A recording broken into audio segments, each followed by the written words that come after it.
Good morning, class 11th, and today, as you see, it's a new screen and a new way of something lesson, and it means today I'm going to some technified way by using of the laptop. Please go through the video. I did a lots of hard work for you, and I'm continuing the today's lesson production function. In the previous lesson, we have discussed about the short run and long run production function. हमने previous lesson में short run production function and long run production function के बारे में पढ़ा था. एक छोटा सा रिव्यू लेंगे शॉर्ट रन प्रोडक्शन फंक्शन के बारे में और लॉन्ग रन प्रोडक्शन फंक्शन के बारे में. और वो क्या है? शॉर्ट रन प्रोडक्शन फंक्शन वो फंक्शन है जिसमें हम क्या करते हैं, मैंने आपको बताया था, जब भी कभी छोटी रेंज के लिए हमें प्रोडक्शन करना होता है तो उसमें अपने वेरिएबल फैक्टर्स को चेंज करते हैं, ना कि फिक्स्ड फैक्टर को चेंज करते हैं. हम उसमें फिक्स्ड फैक्टर को कांस्टेंट रखते हैं. लॉन्ग रन में क्या होता है, जब आपको बड़े प्रोजेक्ट मिलते हैं, इसके टाइम पीरियड बहुत ज़्यादा होता है, उस सिचुएशन में हम वहाँ पर फिक्स्ड फैक्टर को भी चेंज कर सकते हैं और वेरिएबल फैक्टर को भी चेंज कर सकते हैं. It means in the time of production under of short run, it means we can put the fixed factor on constant and change mode for the variable factors. And just opposite of it, under the long run production function, we can change both of the type of factor, that is fixed factor and variable factor. So now just moving further and start from the types of product. It means अब हम आगे जो पढ़ेंगे थोड़ा सा समझने की बात है. शेड्यूल बनाए हैं, फिगर भी बहुत ज़रूरी है, लेकिन जानने से पहले देखिए टोटल प्रोडक्ट का मतलब क्या होता है, पहले थोड़ा समझ लेते हैं. टोटल का मतलब ही क्या होता है? सम, यानी किसी चीज़ को जोड़ना. यानी कि आप जो भी क्वांटिटी लगाते हैं, चाहे वो इनपुट की हो, चाहे वो चाहे वो वेरिएबल फैक्टर हो, चाहे फिक्स्ड फैक्टर, सब कुछ लगाकर जो बनता है दैट इज़ टोटल प्रोडक्ट. इसी वजह से मैंने आपके सामने डेफिनेशन भी लिखी है. It is the sum of total quantity of output produced by all the units of variable factor along with some units of fixed factor used in the process of production. क्या मतलब है? Sum of total of quantity of output लिखा हुआ है यहाँ पर. क्या कि टोटल क्वांटिटी जितना भी आप उसे यूज़ करेंगे उतना प्रोड्यूस किया जाता है. कैसे यूज़ किया जाता है? वेरिएबल फैक्टर यूज़ किए जाते हैं और फिक्स्ड फैक्टर भी यूज़ किया जाता है. और टोटल प्रोडक्ट का जो फॉर्मूला होता है that is average product into variable factor. जो आपके वेरिएबल, देखिए फिक्स्ड फैक्टर को हम क्या करते हैं, मैक्सिमम हमारे कांस्टेंट रहते हैं शॉर्ट रन के अंडर में. हमें अगर टोटल प्रोडक्शन निकालनी है तो हम जो एवरेज प्रोडक्ट होते हैं, हम उसमें अगर वेरिएबल फैक्टर को मल्टीप्लाई कर दें तो हमें टोटल प्रोडक्ट मिल जाता है. ठीक है, एवरेज प्रोडक्ट. वैसे भी अगर नॉर्मल भी देखा जाए तो आपको गिवन होगा, मैक्सिमम ये गिवन होता है. इसकी हेल्प से एवरेज प्रोडक्ट निकाला जाता है और मार्जिनल प्रोडक्ट निकाला जाता है. ध्यान रखिएगा.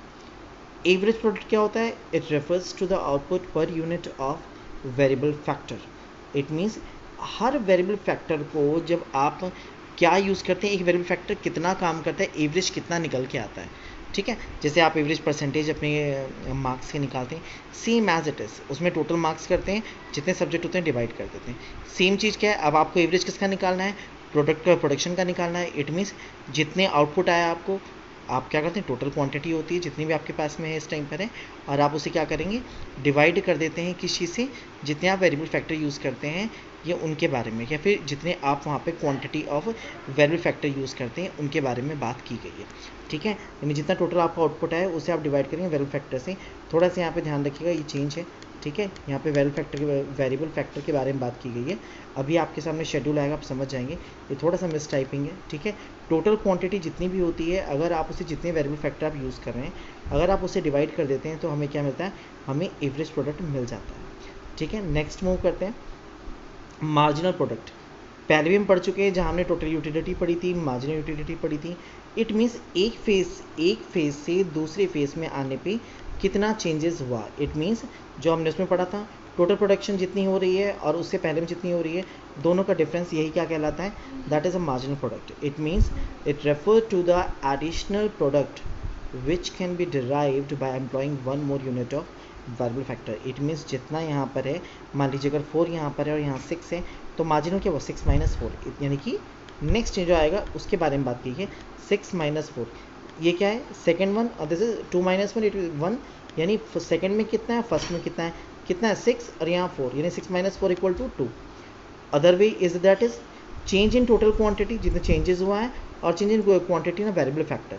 ये दूसरा फॉर्मूला है, जैसे M P marginal product is equal to del T Q by divide by del of Q, यानी change in quantity in variable factor. ये एक नॉर्मल मैंने आपके लिए डेफिनेशन लिखी है, यहाँ पर अभी आपको इतना क्लियर नहीं हो पाया होगा, इसीलिए क्योंकि जब भी इकोनॉमिक्स में अगर हम शेड्यूल को नहीं समझते, अभी हम आगे शेड्यूल पढ़ेंगे तुरंत आपको एक एक चीज़ क्लियर हो जाएगी, फिर आप इस डेफिनेशन को दोबारा देखिएगा, समझिएगा वीडियो को, everything will very clear to all of you. ठीक है, सो मूव करते हैं इसी में आगे। देखिए ये शेड्यूल बनाया है मैंने आपके लिए, यहाँ पर मैंने लिया है फिक्स्ड फैक्टर, इट मीन्स आपका लैंड है। वेरिएबल फैक्टर जो हम मजदूर लगाते हैं, जो लेबर्स हम यूज़ कर रहे हैं, मैन पावर यूज़ कर रहे हैं, दैट्स टोटल प्रोडक्ट, कितने इन्हें यूज़ करने में। देखिए फिक्स फैक्टर कांस्टेंट रखा है मैंने, फिक्स फैक्टर कांस्टेंट रखा है, ये मैक्सिमम कांस्टेंट ही मिलेगा आपको। शॉर्ट टर्म प्रोडक्शन की बात कर रहा हूँ मैं आपसे। वेरिएबल फैक्टर यानी कि जो चेंजेस हो रहे हैं, और देखिए अब कंडीशन क्या है, यहाँ से समझ, पहले यहीं समझेंगे, इसको बाद में देखेंगे, सिर्फ इतने को देखते हैं। जब इस कंडीशन में एक फिक्स फैक्टर है, वो सभी में कांस्टेंट है, छोड़ दीजिए, मैंने एक मजदूर लगाया और मुझे 20 प्रोडक्ट मिलते हैं, यानी एक इंसान 20 बिस्किट के पैकेट को प्रोड्यूस करता है, तो यानी टोटल कितना निकल गया यहाँ, एक आदमी के काम करने पर जब एक फिक्स फैक्टर है तो हमें 20 आउटपुट मिलता है as a total product. It means अब मुझे अगर इसके एवरेज निकालना है, कैसे निकालेंगे, टोटल क्वांटिटी हमने बात की थी, टोटल प्रोडक्ट आपका ये आया, डिवाइड बाय वेरिएबल फैक्टर, आ गया variable factor, it means 20 divide by 1 equal to 20। Same condition में आएगी।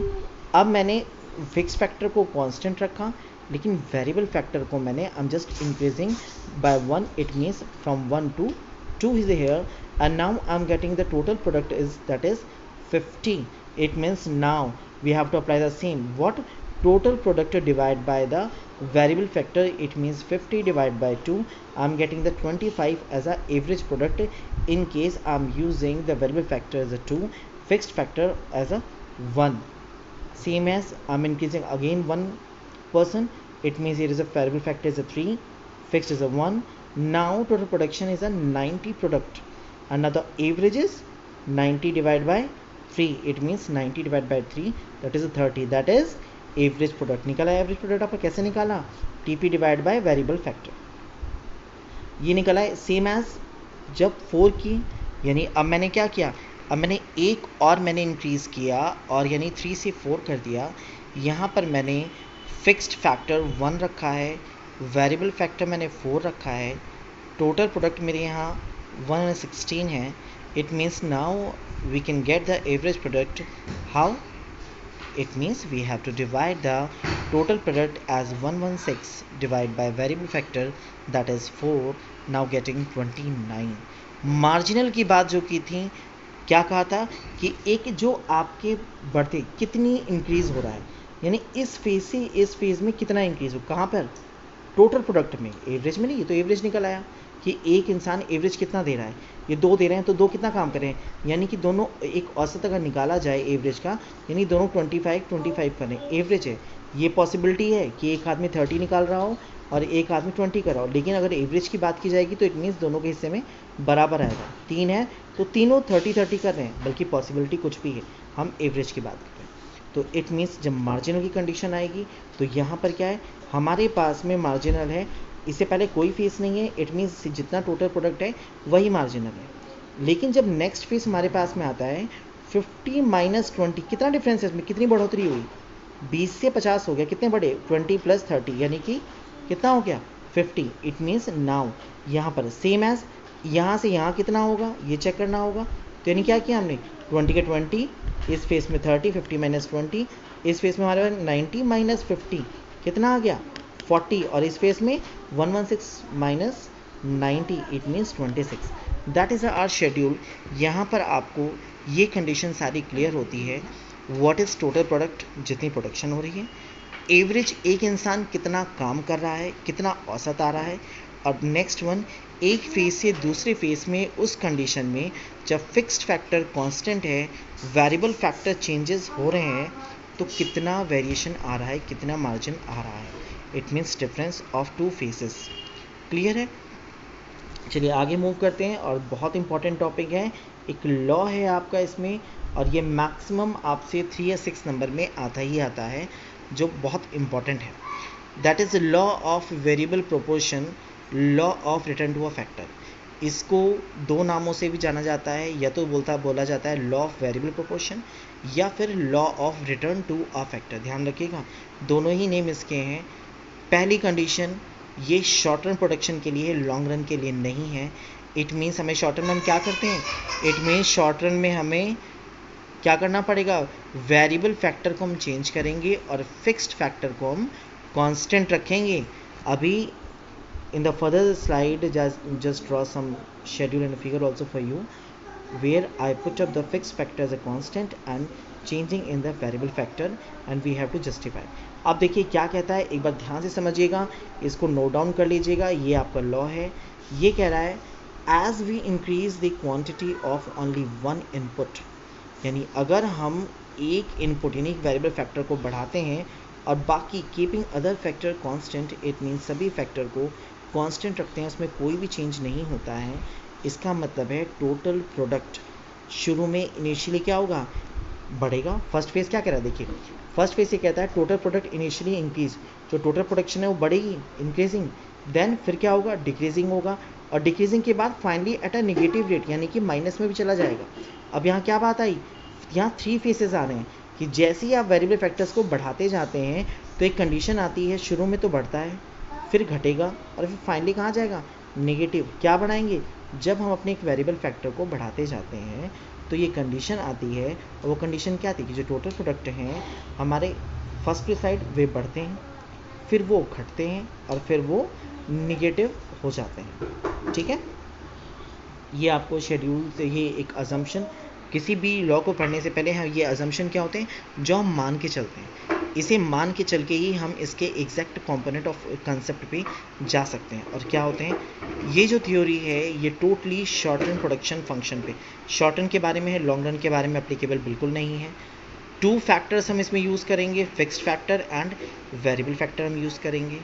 थर्ड वन, जो टेक्नोलॉजी है वो कांस्टेंट रहेगी, उसमें हम कोई चेंजेस नहीं कर रहे हैं, जो भी हम टेक्निक यूज़ कर रहे हैं प्रोडक्शन में वो सेम रहेगी, उसमें कोई भी चेंजेस नहीं है।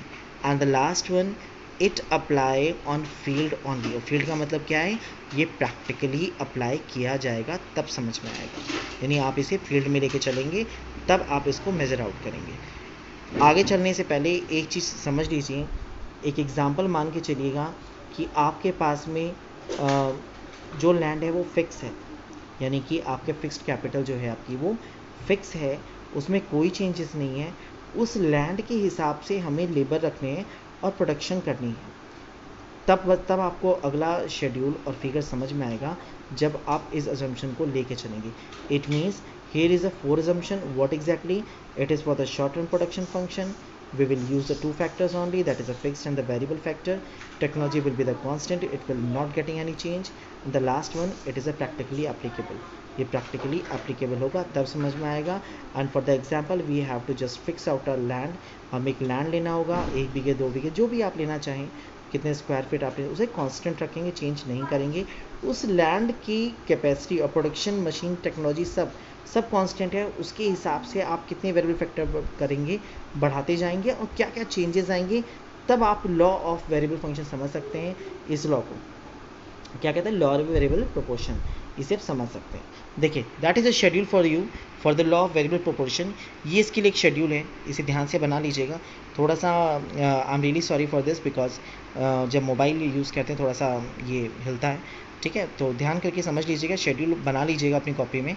और यहाँ पे मैंने एक टेबल बनाई है, एक शेड्यूल बनाया है, एंड दैट इज़ लैंड लिया है मैंने फर्स्ट वन में, दैट इज़ दिस वन। ये यहाँ पर लैंड है, यानी कि फिक्स्ड फैक्टर मैंने ले लिया, लेबर लिए हैं मैंने, ये मैंने वेरिएबल फैक्टर ले लिया, फिर मेरे टोटल प्रोडक्शन है, ये आपको मैं अभी बता चुका हूँ। लेकिन इस लॉ के मुताबिक ये कैसे वर्क करेगा ये समझना है। लैंड है, मैंने आपसे पहले ही कहा एग्जाम्पल लेंगे, फिक्स्ड है, उसे आप चेंज नहीं कर सकते। आपके पास 2 बीघा ज़मीन है, 200 स्क्वायर फीट जो भी है आपका फिक्स है, उसमें आप चेंज नहीं करेंगे। प्रोडक्शन के हिसाब से मैंने इनिशियल स्टेज पे क्या किया, मैंने एक लेबर को मैंने यूज़ किया। कितने? मैंने एक लेबर को मैंने यूज़ किया, उसने मुझे कितनी प्रोडक्टिविटी दी? 100 प्रोडक्टिविटी निकल के आई। उसने पूरी मेहनत से काम किया क्योंकि वहाँ पर वो अकेला है और लैंड फिक्स है, लेकिन अभी पूरा मेरा लैंड यूज़ नहीं हुआ। फॉर एग्ज़ाम्पल आप ये मान के चलिए कि ये आपका एक लैंड है, ठीक है, ये शुरू की 2 लाइन, इसमें से आपने अगर ये हमें 100 प्रोडक्ट मिल रहे हैं एक लेबर, यानी कि उसने इतना हिस्सा सिर्फ यूज़ किया लैंड का, लेकिन अभी इतना हिस्सा पूरा खाली है। This portion are remade, it is only usable by the 1 person, is that is area of a covered by the heading land and the labour. सिर्फ इतना हिस्सा मान के चलिएगा इस पूरे एग्जाम्पल में, ठीक है, ये फील्ड एप्लीकेबल हो रहा है। यहाँ पर मेरा लैंड इतना है जिसमें से मैंने एक लेबर यूज़ किया, और वो सिर्फ ऊपर के डार्क पर्पल जो यहाँ पे आपके 2 ये रोज़ के दिखा रहा है लैंड एंड लेबर, इतना यूज़ करता है, तो मुझे 100 टोटल प्रोडक्ट्स मिलते हैं। तो एवरेज कितना निकलेगा? Total products divide by the variable factor quantity, it means 1, it means 100 ही तो आएगा। एवरेज भी एक इंसान कितना काम दे रहा है? 100 प्रोडक्ट निकाल के दे रहा है। अब मार्जिनल कितना है? इससे पहले कोई फेस नहीं है, स्टार्टिंग फेस है, इट मीन्स कितना होगा? इट मीन्स दैट इज़ 100, वो क्या हो जाएगा? 100 हो जाएगा। क्लियर? क्योंकि अगर यहाँ हमारी 100 हम लिख चलते हैं तो इसके फॉर्मूला भी यूज़ करते हैं, तो 100 माइनस 0 इक्वल टू 100 ही आएगा, तो इसमें कोई क्वेश्चन रेज होगा ही नहीं। सेकेंड वन ये फिक्स रहेगा, इसमें कोई चेंज नहीं है। समझ गए आपको? मैंने आपको ये लैंड बताया, ये 2 आपको एग्जाम्पल मान के चलना है। अब मैंने यहाँ पर एक मजदूर बढ़ा दिया, एक मैंने मैन पावर बढ़ा दिया, और अब मेरा टोटल प्रोडक्शन क्या होता है? बढ़ रहा है। हमने लॉ में क्या पढ़ा था? शुरू में बढ़ेगा, फिर क्या होगा? डिक्रीजिंग होगा, और फिर कहाँ चला जाएगा? निगेटिव में चला जाएगा। ठीक है, तो क्या हो रहा है? 100 की जगह 210 आ रहा है, जबकि एक आदमी 100 काम कर रहा था, तो 2 आदमी यहाँ 200 काम करने चाहिए। लेकिन अब यानी कि इस लैंड पर जो ये इतना हिस्सा एक लेबर यूज़ कर रहा था, अब 2 इंसान मिलकर ये पूरा रो आपकी यूज़ कर रहे हैं, इतना लैंड कर रहे हैं। अभी भी मेरे पास में इतना हिस्सा खाली है जिसे मैं यूज़ नहीं कर पा रहा हूँ, अपने लैंड को प्रॉपरली मैंने यूज़ अभी नहीं किया। तो मुझे 2 लेबर्स ने कितनी प्रोडक्शन दी? मुझे टोटल प्रोडक्शन मेरी है 210। अब देखिए, अब एवरेज कितना काम कर रहे हैं, यानी कि एक इंसान ने आकर, ये देखिए मार्जिनल क्या बताता है कि दूसरे के आने से कितनी बढ़ोतरी हुई? 110 की बढ़ोतरी हुई। अब एवरेज क्या है? दोनों के हिस्से में, एक ने 105 बनाए, एक ने 105 बनाए, तो 210 हुआ। ठीक है, इट मीन्स 210। अब मैंने आपसे कहा था पॉसिबिलिटी ये भी है कि ये एक बना रहा हो सिर्फ 100 और दूसरा बना रहा हो 110, लेकिन जब एवरेज निकालते हैं तो वो दोनों को इक्वली डिवाइड करता है कि एवरेज जो प्रोडक्शन निकल के आ रही है वो इतनी है, एक इंसान इतना काम कर रहा है। तो इट मीन्स क्या हुआ? 200 की जगह 210 होगी, मेरी प्रोडक्शन बढ़ी। क्या हुआ? 2 लोग आए, दोनों ने मिलकर काम किया, बहुत मेहनत की, तो मुझे प्रोडक्शन ज़्यादा मिल रही है। अब क्या हो रहा है? मैं लेबर को 2 से कितना कर रहा हूँ? 3, इट मीन्स दैट इज़ 2 से 3 क्या हो रही है? मेरी लेबर में एक और बढ़ा दिया मैंने। अब क्या हुआ? 330, यानी कि अब जो ये लेबर का ये जो हिस्सा है, इसमें ये पूरा एरिया और दिस वन ये एरिया, अब मेरे पास इतना हिस्सा, ये मेरा हिस्सा खाली है मेरे प्रैक्टिकली फील्ड का। अभी भी मेरे पास लैंड खाली पड़ा है, और 3 लोगों के आने पर भी मेरी प्रोडक्शन बढ़ रही है, अच्छी बढ़ रही है। क्यों बढ़ रही है? क्योंकि तीनों के पास अभी प्रॉपर एफिशिएंसी है काम करने की, ज़्यादा कंपटीशन नहीं है, और वो दिखा रहे हैं, अपना काम कर रहे हैं अच्छे से, जो एक प्रोडक्शन में एक अजम्पशन माना गया है। इट मीन्स प्रोडक्शन कितनी? 330, तो एवरेज कितना निकलेगा? 330 डिवाइड बाई 3 से डिवाइड करेंगे तो हमें क्या निकलेगा? एवरेज प्रोडक्ट निकल आएगा। अब मार्जिनल क्या होगा? यहाँ से यहाँ आने पर कितनी बढ़ोतरी? इट मीन्स 330 माइनस 210, कितनी बढ़ोतरी हो रही है? 120 प्रोडक्ट की बढ़ोतरी हो रही है, यानी कि ये देखिए बढ़ता जा रहा है। ठीक है, अब देखिए नेक्स्ट वन, 3 से 4 किया, कितना हो गया? 420 हो गया, यानी कि जो एवरेज आ रहा है, आप देखिए, अब इसे डिवाइड करें, एवरेज घट गया, और मार्जिनल देख लीजिए 120 से 190 आ गया। लॉ क्या कहता है? ये हमारा 3 शुरू के हैं, that is a first face, ये हमारा फर्स्ट फेस है। लॉ के मुताबिक जो ये कह रहा था कि इनिशियली इंक्रीजिंग, शुरू में बढ़ेगा। ये देखिए 100, 210, 310 बिल्कुल बढ़ रहा है, 100, 105 की तो बिल्कुल बढ़ रहा है, 100, 100, 120 बिल्कुल बढ़ रहा है, लेकिन यहाँ क्या हुआ? घट गया, एवरेज घट गया, और प्रोडक्शन, टोटल प्रोडक्शन तो बढ़ेगी ही बढ़ेगी। ठीक है, अब आ जाइए आगे, इसके बाद एक और बढ़ाया, 490 हो गया, लेकिन क्या वो मार्जिनल यानी और कम हो गया। क्यों कम हो गया? देखिए एक बहुत बड़ी सी बात है, ये हमने एक फील्ड लिया था, ये लिया था, अब मैंने यहाँ 5 ले लिए हैं, 5 लोग लिए हैं, अब मेरा एरिया जो है वो मेरा पूरा एरिया इस्तेमाल हो रहा है, और एक मानी जाती है एक बात, और वो क्या माना जाता है कि जब बहुत ज़्यादा लोग कम रिसोर्सेज पे, यानी कि अब लैंड पूरा कवर हो गया, फिक्स्ड है क्योंकि वो चीज़ नहीं होता, लेकिन वेरिएबल फैक्टर बढ़ाए जा रहे हैं लगातार, तो क्या होते हैं, काम करना लोगों ने कम कर दिया है क्योंकि ज़्यादा लोग वही एक दूसरे भरोसे। इंडियन टेंडेंसी क्या कहती है कि जब कोई बहुत दिनों से काम कर रहा होता है, एक सीनियरिटी आ जाती है, तो ऑटोमेटिक काम करना कम हो जाता है। सेम एज फंडा यहाँ पर इस्तेमाल हो रहा है, क्या कि जब फिक्स लैंड हमारे पास में पूरा कवर हो गया और लोग हमारे पास अब ज़्यादा होने लगे हैं, वैल्यू फैक्टर हम लगातार बढ़ा रहे हैं, तो क्या होगा, एक लिमिट के बाद में वो घटना स्टार्ट हो जाएगा। यही सेम चीज़ यहाँ पर हो रही है। इसी तरह से हमने पूरा शेड्यूल बनाया है, चेंज किया है। ये देखिए, एक कंडीशन ऐसी भी आई कि 5 to 6 किया तो टोटल प्रोडक्शन में कोई चेंज ही नहीं हुआ, 490 ही रहा। एवरेज घट गया, क्यों घट गया, क्योंकि एक आपने एक मैन पावर बढ़ा लिया है, और क्या हुआ, मार्जिनों में कोई भी बढ़ोतरी नहीं है। उतना ही हमें काम मिल रहा है एक इंसान से जितना हमें 5 मैन पावर यूज़ करने पे मिल रहा था, और अभी भी 6 पे भी इतना ही मिल रहा है। इवन अब 7 कर दिए तो as per the fixed factor it means a land, अब हमारे पास आदमी ज़्यादा हो गए हैं और काम हमारा घट गया, टोटल प्रोडक्शन भी घट गई है।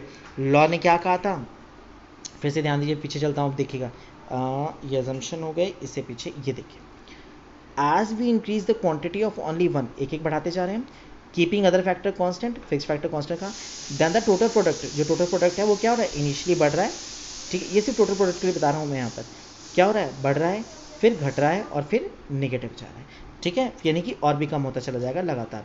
और मार्जिनल क्या होगा, मार्जिनल तो जीरो निगेटिव भी चला जाएगा, एवरेज हालांकि निगेटिव नहीं जाएगा, एवरेज कभी निगेटिव नहीं होता, मार्जिनल निगेटिव हो सकता है पर एवरेज कभी भी निगेटिव नहीं हो सकता। और एक बात हमेशा ध्यान रखिएगा कि जब टोटल प्रोडक्शन मैक्सिमम होता है तब आपकी मार्जिनल प्रोडक्टिविटी ज़ीरो होती है। आपने टोटल यूटिलिटी में भी यही कंसेप्ट है कि जब टोटल यूटिलिटी यानी बहुत ज़्यादा सेटिस्फेक्शन मैक्सिमम लेवल पे होता है, तो जो आपकी मार्जिनल यूटिलिटी होती है वो हमेशा ज़ीरो होती है। सेम कंसेप्ट यहाँ पे यूज़ हुआ है। अब फिगर देखेंगे तो आपको एक एक चीज़ बिल्कुल क्लियर, इसे बहुत ध्यान से कॉपी में बनाइएगा, बनाकर तब फिगर को समझिएगा, तब आपको बिल्कुल क्लियर हो जाएगा। एक एक कंसेप्ट बहुत आसान है, सिर्फ समझिएगा बहुत ध्यान से।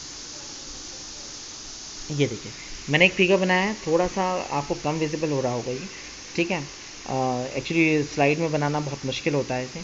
देखिए क्या किया मैंने यहाँ पर, मैंने एक फिगर लिया, मेरे पास यूनिट्स हैं और ये मेरी टोटल प्रोडक्शन है। लॉ क्या कहता है कि शुरू में बढ़ता है, चलिए बढ़ रहा है, ये देखिए, फिर क्या हो रहा है, फिर घटना स्टार्ट हुआ और फिर ये घटता ही चला जाएगा, ठीक।